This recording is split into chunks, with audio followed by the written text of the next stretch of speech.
Obrigado, Pai, porque se nós estamos aqui no dia de hoje, é porque um dia o Senhor foi fiel à palavra, às promessas, entregando o seu Filho para mudar mesmo a história da humanidade e por consequência mudar a nossa história. Não merecíamos, não tínhamos algo de valor para te dar, mas o Senhor, por aquilo que o Senhor é, decidiu nos amar. E esse amor que nos salvou hoje continua nos dando oportunidade de viver uma vida próspera, abençoada, guardada, guiada. Obrigado, Pai, pela sua bondade, que um dia mudou a nossa história e continua mudando o nosso presente e vai mudar com certeza o nosso futuro. Te agradecemos por tudo mesmo, Pai, no nome de Jesus. Amém. Amém, queridos. Boa noite, que alegria ter você aqui. Que bom ver, alguns rostinhos aí que a gente fazia um tempo que não via. Eu só quero dizer algo para você, querido, antes de você sentar. Deus não te abençoou porque você é bom. Deus não nos salvou porque nós tínhamos algo a oferecer. Ele fez tudo isso porque Ele nos amava. E esse amor dele não diminuiu, querido, por nós, independente daquilo que tenha acontecido na sua vida. E se Ele foi bom para te salvar, Ele continua sendo bom para cuidar de cada uma das áreas da sua vida. Então enche seu coração de expectativa, porque sem dúvida nenhuma, dias melhores, querido, podem se manifestar no seu trabalho, nas suas finanças, na sua saúde, na sua família e em cada área da sua vida, amém? Porque Ele é bom, Ele cuida de mim e de você, amém? Senta no seu lugar. Obrigado, pessoal. Gente, que alegria de fato poder estar de volta em casa. Muito bom passear, mas é bom estar perto daqueles que nós de fato amamos. Trago para cada um de vocês um abraço do nosso, dos nossos amigos, da nossa família lá do Verbo da Vida de Orlando, pessoas amadas. Tivemos um tempo ali de descanso, mas um tempo também de ministrar, foi muito gostoso. Tive a oportunidade de pregar 2 domingos à noite. Pregamos lá para os jovens e adolescentes sobre... lá não é à noite, lá o culto é às 11 da manhã. É um horário diferente, começa às 11 e acaba ali 1h30, 2 horas, horário eu achei totalmente diferente, sabia? Eu cheguei lá e falei, meu Deus, culto na hora do almoço, e a galera curte o negócio lá, funciona bem. E nós tivemos a oportunidade de falar sobre relacionamentos no sábado, e na segunda-feira à noite, antes da nossa vinda, tivemos a oportunidade de ministrar para a liderança. Então foi um tempo de descansar, rever amigos, de crer em coisas, mas também de trabalhar, porque crente é assim, gente? Até quando a gente descansa, a gente trabalha, não é verdade? Quando a gente está descansando, a gente está abençoando vidas, está mudando histórias.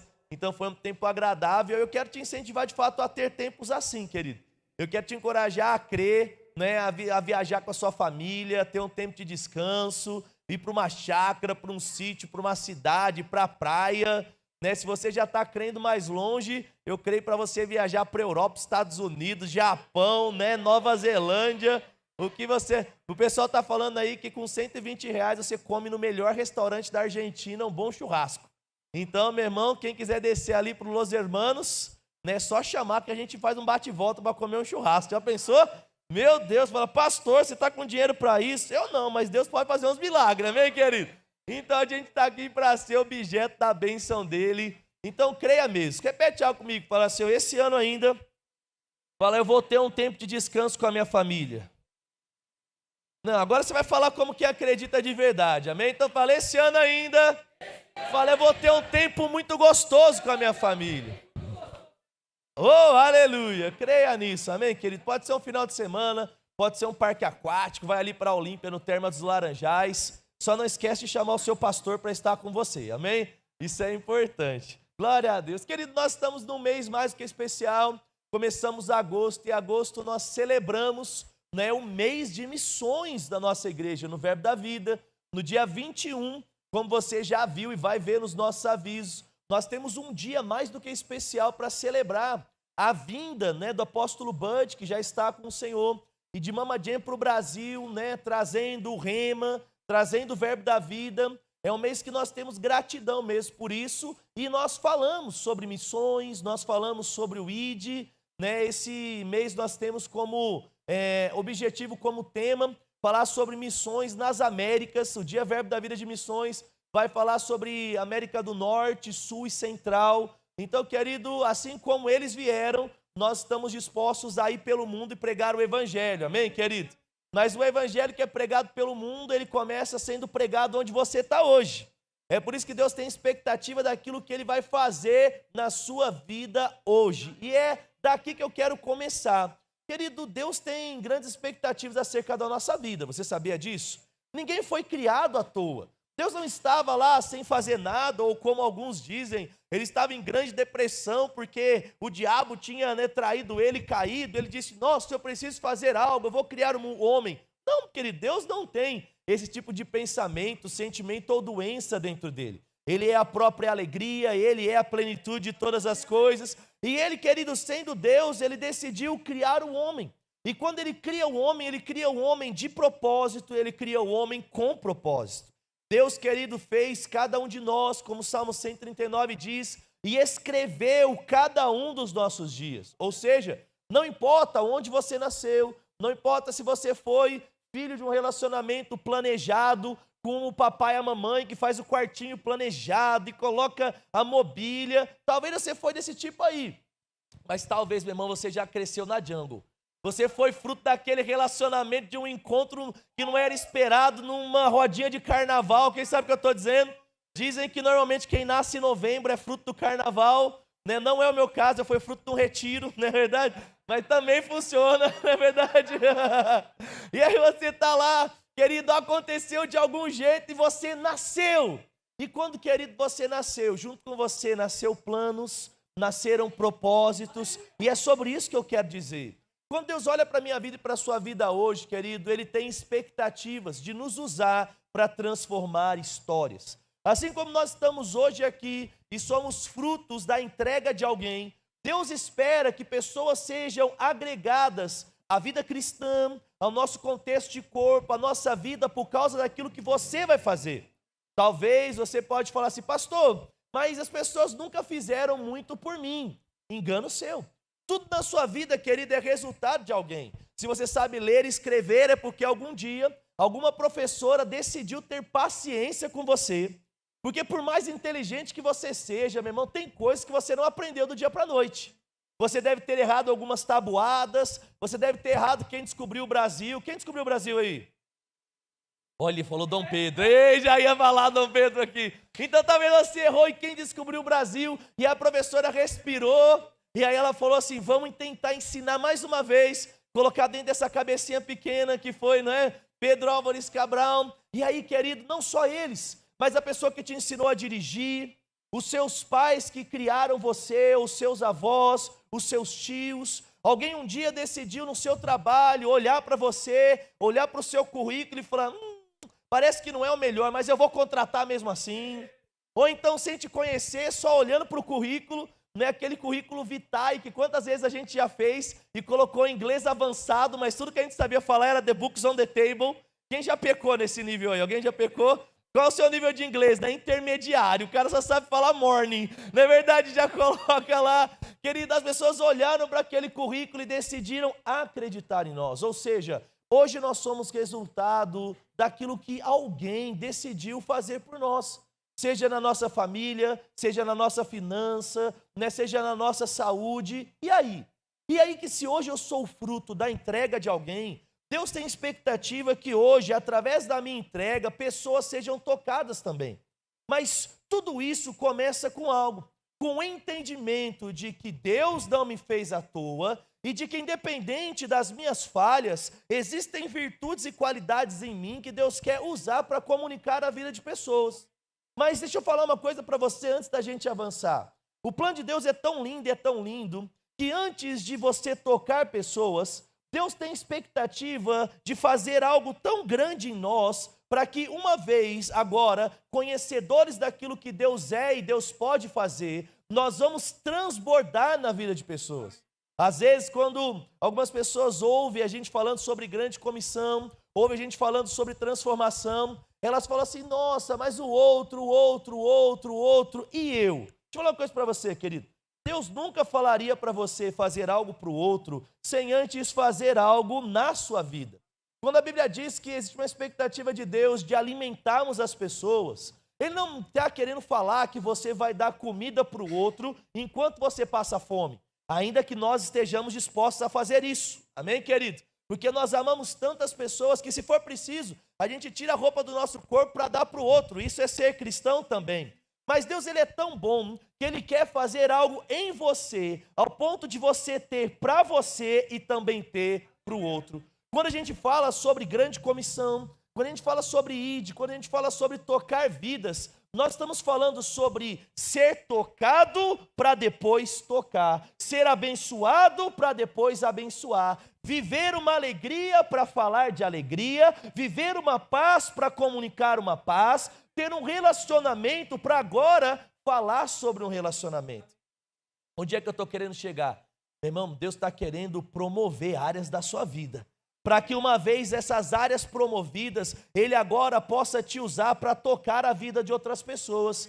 Não vamos falar de um Deus que nós não conhecemos como Jó. Jó, de repente, começa a atribuir algumas características a Deus, e ele começa a falar, Deus tirou, e Deus fez aquilo, e ele começa a pintar um quadro, mas no último capítulo ele começa a dizer, falei daquilo que não sabia, coisas grandes demais para mim, falava de um Deus que antes eu ouvia falar, mas agora os meus olhos te veem, por isso me arrependo em pó e cinza. Meu irmão, Deus quer mostrar para você o amor dele, a bondade dele, a provisão dele, a cura dele, a direção dele, para uma vez agora, abastecidos e experimentados, nós possamos entender o propósito e correr a nossa carreira. Então repete algo comigo, fala assim, nos próximos dias, fala, Deus vai fazer coisas tão grandes na minha vida, e eu vou transbordar na vida dos outros. É isso que João 7 disse, Jesus anunciando sobre o Espírito Santo, ele fala, vão chegar dias onde rios de águas vivas vão fluir do interior de vocês. Sabe, querido, Deus, ele faz as coisas tão grandes que não comporta dentro de nós. É preciso comunicar aos outros. Quando ele chega diante da multiplicação, 5 pães e 2 peixes, meu irmão, eu acredito que aquele menininho devia comer bastante. Não é porque quem leva 5 pães e 2 peixes, possivelmente ele já era crente naquela época, e aí pega 5 pães e 2 peixes, que era o suficiente para um menino, mas não era o suficiente para uma multidão. E aí, querido, que quando aquilo que era pouco para alguém, agora encontra o lugar certo nas mãos de Jesus, se torna muito. Deixa eu falar uma coisa para você, querido. Aquilo que era pouco, quando foi usado da forma certa, agora alimenta todos e sobra muito mais do que a condição inicial. Ei, Deus não quer tirar de você para dar para o outro. Deus quer multiplicar coisas na sua vida para abençoar o outro. Deus está querendo multiplicar o seu tempo, meu irmão, para você servir pessoas. Ele quer multiplicar as suas habilidades para você cuidar da sua casa. Porque às vezes as pessoas acham que cuidar dos outros é perder tempo, ou o ministério compete com a família. Isso não é verdade, meu irmão.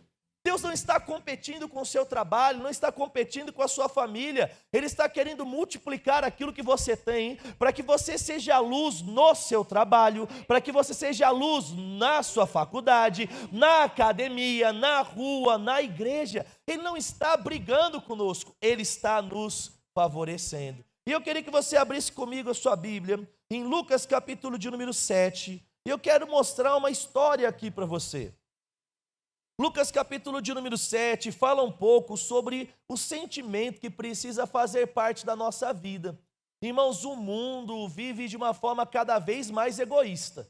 Mas Deus, querido, nos chama como cristãos para vivermos e fazermos coisas diferentes do que o mundo faz. E enquanto você abre, eu quero contar uma história para você. Na nossa ida agora no passeio, no primeiro dia de viagem, a gente chegou na correria das conexões, e aí a gente foi pegar os vouchers. Não sei se você sabe, mas hoje em dia, em algumas companhias, para você escolher o assento, antes você precisa pagar. Você escolhe na hora, a companhia escolhe. E o que aconteceu? Em um dos nossos trechos, a gente ficou separado. Ficou eu em um lugar, a Kelly em outra e a Ana em outro. Agora você imagina a gente fazendo uma viagem internacional, de uma grávida numa poltrona, numa fileira, uma bebezinha de 3 anos e meio e eu na outra. E aí eu peguei e falei assim, beleza, tá na hora de treinar o meu inglês. Então fui lá, falei de fato com a aeromoça, falei do que estava acontecendo, disse que eu precisava de ajuda. E ela virou para mim e falou assim, tudo bem, a gente pode até conseguir, mas você precisa falar com os outros passageiros. Aí eu peguei e falei assim, beleza, então agora vamos para o nível 2 do inglês agora, né? E aí eu cheguei de fato olhando, e aí eu fui conversar com os passageiros, e aí eu falei para o cara, falei, você pode trocar comigo em inglês, né? E eu não vou gastar meu inglês aqui agora, né? E a gente vai lá. E aí eu falei pro cara, e o cara pegou e falou assim, não, beleza, eu troco com você, só que nisso, só para você ver que negócio louco. Eu estava pedindo para uma família trocar, que a família já era grande. E aí o cara ia trocar, eles iam sentar aqui, a gente ia sentar ali, né? Eu ia trocar. E aí nesse inteirinho tinha um casal. E aí o casal só ficou olhando, né? E aí o cara, eles estavam em 4, nós estávamos em 3. Eles iam ficar 2 e 2. Eu ia trocar, né, um lugar com eles, ia dar certo. E aí o casal olhou. Na hora que o casal olhou, aí eles olharam assim de novo, eles falaram assim, vocês querem que a gente troque também? Né? E aí o outro cara lá era um indiano, né, falando, não sei o que, o cara, não quero. E aí olha como que doido que ficou. Ficou a família do indiano, ficou a nossa família, de um lado ficou uma pessoa desse casal, né, o homem, e do outro lado ficou a mulher. E aí depois falou assim, e aí, Leandro? E aí que a aeromoça só ficou fitando o que estava acontecendo. Meu irmão, na hora que a gente sentou e tomou os lugares, a aeromoça chegou perto e ela virou para o casal e falou assim, eu vi o que vocês fizeram, e eu queria convidar vocês dois, por causa disso, para viajar de primeira classe. Meu irmão, deixa eu falar uma coisa para você. Aquele casal, eles estavam dispostos a viajar separados para que a gente viajasse junto. E eu até cheguei nos Estados Unidos brincando, falei que foi a colheita mais rápida que eu já vi. Né? A pessoa semeou um lugar e ela já colheu ali na first class, já foi comendo melhor, dormindo, fone, travesseiro, aquele negócio. Meu irmão, deixa eu falar uma coisa para você. Quando o seu coração está alinhado ao ponto de abrir, se necessário, mão de coisas que são suas, Deus, de uma forma rápida, está pronto para te promover e te abençoar. Sabe, querido, porque isso faz parte do propósito de Deus para a nossa vida. Nós precisamos andar na contramão. O mundo diz, busque os seus interesses. O mundo diz, busque os seus sonhos. Mas quando você entende que existe um nível maior, ao ponto de abdicar de coisas para mudar a vida dos outros, não é apenas, querido, homem de forma natural que te abençoa, mas existe um Deus do céu que está pronto para te galardoar e fazer coisas impossíveis agora se transformarem em impossíveis. Aleluia! E a gente vê isso em Lucas 7:11. E eu quero ler com você, e ele fala assim, pouco depois, seguiu então ele de viagem para uma cidade chamada Naim. E iam com ele seus discípulos, e uma grande multidão os acompanhava. Quando chegou perto da porta da cidade, eis que levavam para fora um defunto, filho único de sua mãe, que era viúva, e com ela ia uma grande multidão na cidade. Logo que o Senhor o viu, encheu-se de compaixão e disse para a mulher, não chores. Pare, presta atenção nisso que está acontecendo aqui. De repente, Jesus está num dia normal da sua vida. Ele vivia viajando. E quando ele chega em um determinado lugar, ele se depara com um funeral. Meu irmão, não era um membro da família dele. Não é um conhecido. Não foi como Lázaro que Jesus viu lá acontecendo. Não foi assim, era diferente. Era uma pessoa qualquer, um filho de uma viúva qualquer, que estava simplesmente passando pelo caminho dele. Meu irmão, quando um ente querido nosso morre, a gente sente tristeza. Quando uma pessoa próxima parte, é bem provável que você chore se você é uma pessoa, não é, mais próxima ou que tem sentimentos, né, para com aquela pessoa. Alguns acabam não chorando, mas aí cada um enfrenta essa situação como acha mais pertinente. Mas Jesus, o que eu quero chamar a sua atenção é que, mesmo sem ter um vínculo com aquela mulher, ele decidiu olhar e se importar. Meu irmão, ele estava num dia normal, em uma viagem normal, mas quando ele percebe uma viúva perdendo seu filho único, agora ele deixa de se importar apenas com as suas coisas e ele começa a se importar com o momento e o sofrimento daquela viúva. Olha que interessante. A viúva não pediu para ele nada, a viúva não chegou para ele, não disse assim, Senhor, eu sei que podes restaurar a vida do meu filho. Não, ele não falou isso. Mas Jesus, porque estava passando e ele olha, ele fez algo. Meu irmão, deixa eu trazer um princípio para você. Nós, como cristãos, não solucionamos o problema das pessoas quando eles nos pedem ajuda. Nós damos ajuda. Um cristão, querido, ele oferece ajuda, ainda que as pessoas não peçam. Porque o tempo todo nós estamos ligados nas necessidades das pessoas. Jesus viu, imagina a condição daquela mulher, meu irmão. O marido já tinha ido. Agora era um só filho. E esse filho já morto, ela tinha ficado sozinha. Uma vez viúva, ficava difícil ter outro filho, porque ela teria que casar novamente, teria que ter outro filho. Você consegue imaginar a angústia dessa mulher? Uma inversão de valores ali acontece, porque é normal, de fato, os filhos enterrarem os pais, porque os pais nascem primeiro, então esse é o curso normal da vida. Mas de uma vez que a mãe agora perde o seu filho, existe uma inversão, e quem já passou por isso sabe que a dor cresce exponencialmente. Jesus olha para aquela situação, e ele poderia simplesmente seguir a sua viagem, ele poderia continuar a pregação, ou ele podia fazer o que ele fez. Chegar até aquela mulher, movido de compaixão, e olhar para ela e falar assim: ei, mulher, não chore. O que ele ganhava, querido, fazendo isso? O que isso estava na agenda dele? Possivelmente nada. Mas ele era crente. Ele era cristão, ele era o Cristo, ele era ungido, ele era o próprio Filho de Deus. E no versículo de número 14, eu quero completar com você, ele diz assim: então Jesus se chegou e tocou na esquife, então pararam todos aqueles que levavam aquele moço, e ele disse a ele: levanta e anda. E agora aquele que estava morto se sentou e passou a falar. Então Jesus o entregou à sua mãe. Irmão, ele estava andando, não era algo com ele, mas deixa eu falar uma coisa para você, querido. Os nossos problemas não são apenas os problemas daqueles que têm um vínculo consanguíneo com a gente.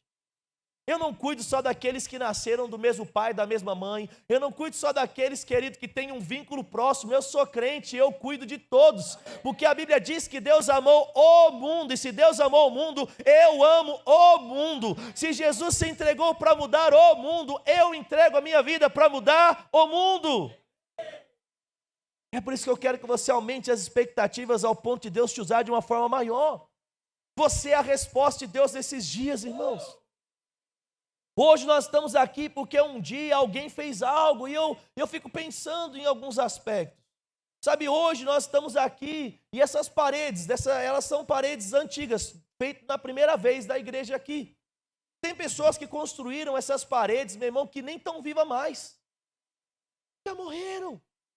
Sabe, já passaram. Mas elas decidiram doar, talvez uma semana, um mês, 2 meses. Decidiram dar dinheiro, querido, para quê? Para que material fosse comprado e para que paredes fossem levantadas. O que é que eu estou querendo dizer para você? Existem pessoas que simplesmente vivem, mas existem pessoas que vivem significantemente. Existem pessoas que fazem histórias, existem pessoas que criam legados, existem pessoas que deixam marcas. Existem pessoas que por onde passam, elas são tão relevantes ao ponto de serem lembradas.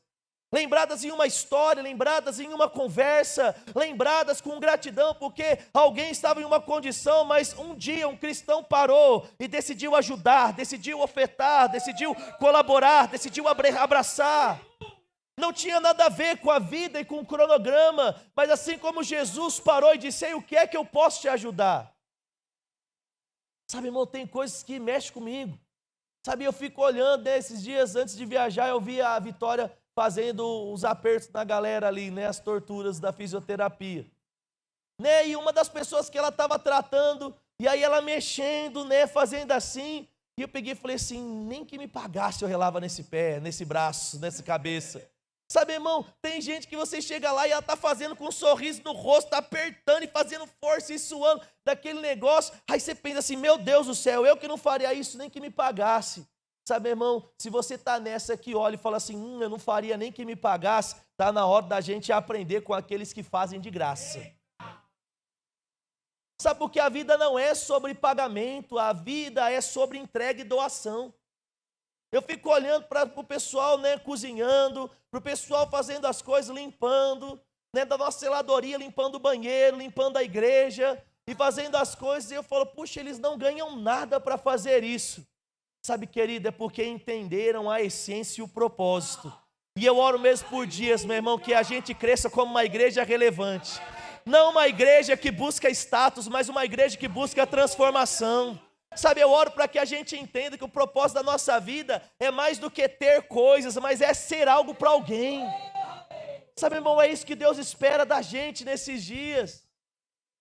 A sua palavra mudando vidas. Sabe, a sua palavra mudando histórias. E aí, pastor, e aí que quando a gente fala sobre essa entrega, a gente tem um leque de coisas. Porque, querido, vão ter pessoas que vão ter disponibilidade de tempo para doar. Tem gente que vai poder vir aqui, como os nossos voluntários do Ha. E aí eles vão vir, vai fazer café da manhã, vai cuidar das crianças. Essa semana eu achei muito legal, né? O Lucas, né, junto com o pessoal lá do instituto dele, né, do centro musical, começaram a dar aula de coral para as nossas crianças do Ha. Não sei se você viu no grupo da igreja ou no Instagram. Se você não segue ainda, segue lá, gente. O Instagram, Projeto Ha, ou segue Verbo Jardim Vitória, a gente sempre posta lá. E no grupo da igreja a gente também posta. As crianças todas aqui, onde você está sentado, sentadas cantando. Sabe, irmão, enquanto o mundo lá fora canta funk e denigre a imagem da mulher e do homem, tem crianças que estão aqui cantando a palavra e cantando coisas boas. Sabe por quê? Porque alguém decidiu de forma gratuita vir aqui e ensinar eles a cantarem. Aí você fala assim, pastor, mas eu não sei cantar. Talvez você sabe descascar batata, talvez você sabe dar uma aula de português, talvez você sabe vir limpar um banheiro, porque, meu irmão, você sabia que criança também usa banheiro? Aí você fala assim, pastor, mas eu não tenho tempo para isso. Querido, Deus é tão inteligente que Ele sabe que aqueles que não têm tempo têm dinheiro. Meu irmão, porque das duas uma. Na verdade, ou você vai estar com tempo e consegue vir, ou então você está trabalhando e Deus está prosperando no seu trabalho de uma forma tal que você agora pode abençoar com os seus recursos. E está tudo bem, porque isso é corpo. Sabe, irmão, a mão não é mais importante do que o pé. Aquele que está presencialmente aqui não é mais importante do que aquele que mantém financeiramente o projeto. O que eu quero que você abra o seu coração é que Deus, querido, nos colocou nesse mundo de um jeito. Ele nos deu recursos, habilidades, tempos, e nós precisamos entender quem nós somos e agora usar aquilo que nós somos para um propósito maior, ao ponto de mudar a vida daqueles que Deus tem cruzado o nosso caminho. O que é que Deus tem te dado? É habilidade para cuidar de idosos? Meu irmão, vamos revolucionar a vida dos idosos. Deus está te dando paciência para cuidar de crianças? Vamos desenvolver e aprimorar os projetos com as crianças. Meu irmão, o que é que Deus está te dando? Pastor, Deus está multiplicando os meus recursos. Meu irmão, então por que você ainda não está mantendo as crianças do Ha? Por que você não está sendo generoso? Sabe, meu irmão, de alguma forma nós precisamos ser a resposta de Deus para esse mundo. Paulo entendeu isso de uma forma tão clara que ele escreve lá em Lucas 20, 24, ele diz, em nada tenho a minha vida por preciosa, contanto que complete a carreira que me está proposta. Meu irmão, você consegue entender isso? Paulo olhou e falou, a minha vida não tem sentido se não for para tocar vidas, para cumprir o ministério, para mudar histórias. Meu irmão, eu quero te inspirar nesses dias. O que é que você trabalha? Você já pensou que você poderia abençoar uma pessoa por semana no seu trabalho? Pastor, eu corto cabelo. Já imaginou que você pode cortar um cabelo de graça por semana? Ah, pastor, eu pinto o cabelo. Você já pensou que você poderia ofertar a sua mão de obra da pintura do cabelo? A pessoa chega lá com a tinta e você vai lá e faz aquelas luzes, meu Deus, que custaria R$1.000, querido, mas não, você está ali abençoando aquela pessoa. Você fala assim, pastor, luz de R$1.000. Irmão, você não crê para ir num salão de R$1.000, eu creio, não é verdade? Aí você fala assim, se você não crê para a sua mão de obra valer R$1.000, eu estou crendo por você. Eu vi um cara falando, né, o corte de cabelo do cabeleireiro tal é 500 conto. Aí eu não sei se eu vi na hora, eu falei, será que eu fico com ódio dele ou será que eu fico, né, pego a expertise dele e oro para os membros da nossa igreja também chegar nesse patamar. Irmão, tem artista que paga uma fortuna para cortar o cabelo. Por que ele não pode cortar no seu salão? Olha aí. Não, pastor, mas isso é para o ímpio. Não, meu irmão, isso é para o crente, porque tem muita coisa que a gente ainda tem que fazer. Sabe, existem milagres que a gente precisa fazer. Uma pessoa chegou e falou esses dias, a gente tem um evento lá, você consegue trazer as crianças? Aí eu parei e pensei, puxa, levar as crianças é pagar o busão, vai gastar isso, vai gastar aquilo, será que a gente tem dinheiro? Aí eu fui consultar o caixa para ver se a gente tinha dinheiro. Sabe, irmão, eu oro por dias onde a gente não vai precisar consultar nada, não. Sabe, eu oro por dias onde a gente vai simplesmente acionar pessoas ou fazer, vai ter um negócio de lá, pastor, eu vou pagar o ônibus, eu faço isso com o ônibus, aquilo lá, eu dou o ônibus, eu dou a gasolina, vai só passar no meu posto aqui e encher o tanque. Já imaginou, querido? Deus te dando postos de gasolina? Meu Deus, aí você fala assim, pastor, o que é que você está falando? Meu irmão, eu estou querendo abrir a sua cabeça, porque muitas vezes a gente está pensando muito pequeno quanto ser a resposta de Deus para esse mundo. Você é a resposta no seu tempo, no seu aconselhamento, na sua postagem da internet, na sua oferta, em tudo que Deus faz, Deus quer nos usar para tocar a vida de pessoas, porque esse é o sentido da nossa existência. Sabe, irmão, é muito pequeno simplesmente viver. Deus nos chamou para mudar histórias. Sabe, eu falo para você que às vezes vai doer, mas é assim mesmo. Vai ser desconfortável, mas é assim mesmo. Sabe, eu falo para você, querido, eu odeio altura. Odeio altura mesmo. Eu lembro que, para mim, a altura foi o tempo que eu trabalhei de eletricista e só. Eu não quero mais lidar com a altura. Mas você me vê subindo nos andames para mexer nos negócios aqui. Sabe, irmão, mas como eu oro para Deus dar mais gente que tem mais coragem do que eu para subir no meu lugar. Meu irmão, enquanto não tem, vai eu mesmo. Sabe por quê? Às vezes, se tocar a vida de pessoas exige uma renúncia de mim, eu estou pronto para fazer a renúncia do meu medo de altura. Agora eu falo para você, você está pronto, querido, para renunciar a coisas na sua vida, para mudar a história de outros? Mas eu gosto tanto de assistir o meu time do coração. Sabe, irmão, é para isso que existe replay. É para isso que existe reprise. É para isso que dá para gravar coisas. Hora do culto é hora do jogo do meu time do coração. O que eu escolho? O time do coração ou ir ao culto? Meu irmão, eu nem penso. É óbvio que eu estou no culto. Depois eu pego os melhores momentos lá na internet, eu assisto o jogo completo. Pastor, mas eu não tenho dinheiro para pagar R$29,90 lá do Premier. Então, meu irmão, nós vamos orar para Deus te dar o dinheiro do Premier. E aí você vem no culto e assiste depois. Mas sacrifícios são necessários. Sabe, irmão, não espere viver uma vida de qualquer jeito, uma vida apenas de mordomia e ao mesmo tempo ser lembrado pela sua significância.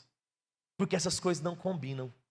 Pessoas que são lembradas são pessoas que ofertam do seu tempo, dos seus recursos, da sua intencionalidade, mas principalmente da sua compaixão. Sabe, irmão, a gente acabou de ler em Lucas capítulo de número 7 que Jesus se compadeceu. Quanto ele ganhou de dinheiro daquela mulher? Nada. O quanto a network dele aumentou por ele ter de fato ajudado aquela mulher? Nada. Mas sabe, meu querido, algo aconteceu no coração dele, que foi a realização. Por quê? Porque ele estava fazendo aquilo que ele foi chamado para fazer. Meu irmão, a vida é mais do que status e dinheiro. A vida é sobre realizações. A vida é sobre histórias. A Kelly falou algo, né? E a Kelly, ela é meio chorando para algumas coisas. Mas a gente passou o vídeo do Hahaha lá em Orlando, domingo agora. E a Kelly, eu olhei pro lado, a Kelly estava chorando no vídeo do Hahaha. Aí eu peguei e falei assim, caramba, né? Vai a gravidez, né? Alguma coisa assim. Porque ela vê o Hahaha, ela vê os vídeos, ela vê as crianças e tudo mais. Aí eu falei para ela, e aí, o que aconteceu? Ela falou, a gente está aqui há mais de 20 dias, vendo tudo perfeito. A gente passa na frente das casas e tem grama, a gente passa e tem isso, tem aquilo, e vai naquele negócio bonito, e vai na Disney e vê aquele negócio, não sei o quê. Ele falou, a hora que eu comecei a ver as paredes que não são pintadas da frente ali da frente da igreja. Agora eu comecei a olhar a criança assim, olhar aquilo. Eu peguei e falei assim, meu Deus, como eles precisam da gente. Sabe, irmão, às vezes, porque a gente está inserido dentro de algumas coisas, nós estamos nos acostumando com aquilo que é pequeno, com aquilo que é incompleto, com aquilo que é ruim. E nós achamos, querido, que isso é normal. Mas deixa eu falar uma coisa para você. Meu irmão, tem coisas que nós não podemos aceitar porque não são normais. Não é normal uma criança não ter um agasalho para o dia de frio. Hoje acordou tão friozinho de manhã. E quando a gente veio para o culto aqui, todo mundo pegou a blusinha, pegou o agasalho. A maioria de vocês agasalhados, lá fora está um friozinho, 14 graus. Aí você vai lá bem agasalhadinho. Mas tem gente que não tem. Você deu fome, abre a geladeira e come. Mas tem gente que não tem. Deu vontade de ir na academia, você vai e paga a mensalidade, mas tem gente que não tem. Você deu vontade de ir no médico, você vai porque você tem plano de saúde, mas tem gente que não tem. E às vezes a gente olha, muitas vezes, por uma situação caída, e a gente fala assim, não, eles precisam se acostumar porque essa é a realidade deles. Deixa eu falar uma coisa para você, meu irmão. Se nós estamos aqui nessa terra, nós vamos mostrar para eles que eles podem ter uma realidade diferente. E no que depender de nós, não vai faltar comida na casa de ninguém, não vai faltar blusa para ninguém vestir, não vai faltar trabalho para ninguém, porque nós somos a resposta de Deus para o povo que está cruzando o nosso caminho. Decidimos, querido, se compadecer, decidimos nos mover, decidimos nos unir. É por isso que você precisa agarrar essa visão, meu irmão. É por isso que você precisa fechar junto com a gente. Não sei se você já ouviu esse termo. É por isso que você precisa falar, pastor, o que é que a gente tem que fazer? Hoje é quebrar, a gente quebra. Amanhã é construir, a gente constrói. Hoje é levantar dinheiro para isso, a gente levanta. O que é que Deus está esperando da gente hoje? Meu irmão, nós vamos até as últimas consequências. E quando a gente fala sobre ceia, a gente está aqui, um domingo de ceia. Às vezes eu vejo que algumas pessoas espiritualizam demais algumas coisas, mas a gente precisa lembrar que a ceia, ela é uma simbologia, e principalmente ela te faz lembrar de coisas. Quando Paulo em 1 Coríntios ele vai falar, sobre essas verdades, ele diz assim, fazei isso todos os dias em memória de mim. Em memória do quê? Do que ele fez. E Cristo, através do seu sacrifício, entregando o seu sangue e entregando o seu corpo, ele estava passando para a gente uma mensagem de superação, uma mensagem de doação por pessoas que ele nem conhecia. Meu irmão, quando ele morreu, nós ainda não tínhamos nascido, mas ele já tinha se doado por mim e por você. Agora eu pergunto para você, será que foi fácil? Será, querido, que foi fácil tudo aquilo que ele teve que fazer? Ser humilhado, ser perseguido, ser caçado, ser cuspido, ser acusado, vestir uma coroa de espinhos, agora perder a sua roupa, ter o seu lado furado, mãos furadas, pés furados, uma agonia tal ao ponto de começar a suar gotas de sangue. Meu irmão, foi difícil demais. Mas falar uma coisa para você, ele tinha entendido o propósito da vida dele. É por isso que ele disse, tudo aquilo que eu faço é cumprir a vontade daquele que me enviou. Se eu falo é o que o Pai fala, se eu faço é o que o Pai faz. Jesus tinha entendido, querido, que tinha um propósito para ele viver nessa terra, e ele estava disposto a morrer por esse propósito. E esse propósito não falava sobre fama, não falava sobre coisas desse mundo, falava sobre mudar a vida dos outros. Os discípulos cansados agora vão até Jesus. Jesus fala, quer saber? Entra no barco e vão vocês para o outro lado. Mas Jesus continua a despedir a multidão. E depois de uma vez fazê-lo, agora Jesus vai encontrando os discípulos andando sobre as águas. Já era tarde para os discípulos aconselharem, mas nunca era tarde para Jesus. Nunca era grande demais para Jesus. Sabe, querido, eu oro mesmo que um senso diferente cresça no nosso coração nos últimos dias, porque Jesus está voltando, gente. E no céu Deus não vai precisar da gente, não.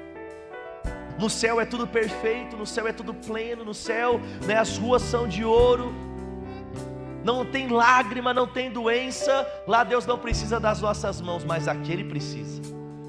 Aquele precisa do tempo, do recurso, dos sonhos. E nesses dias Deus está nos despertando, querido, para ser a resposta dele para as pessoas.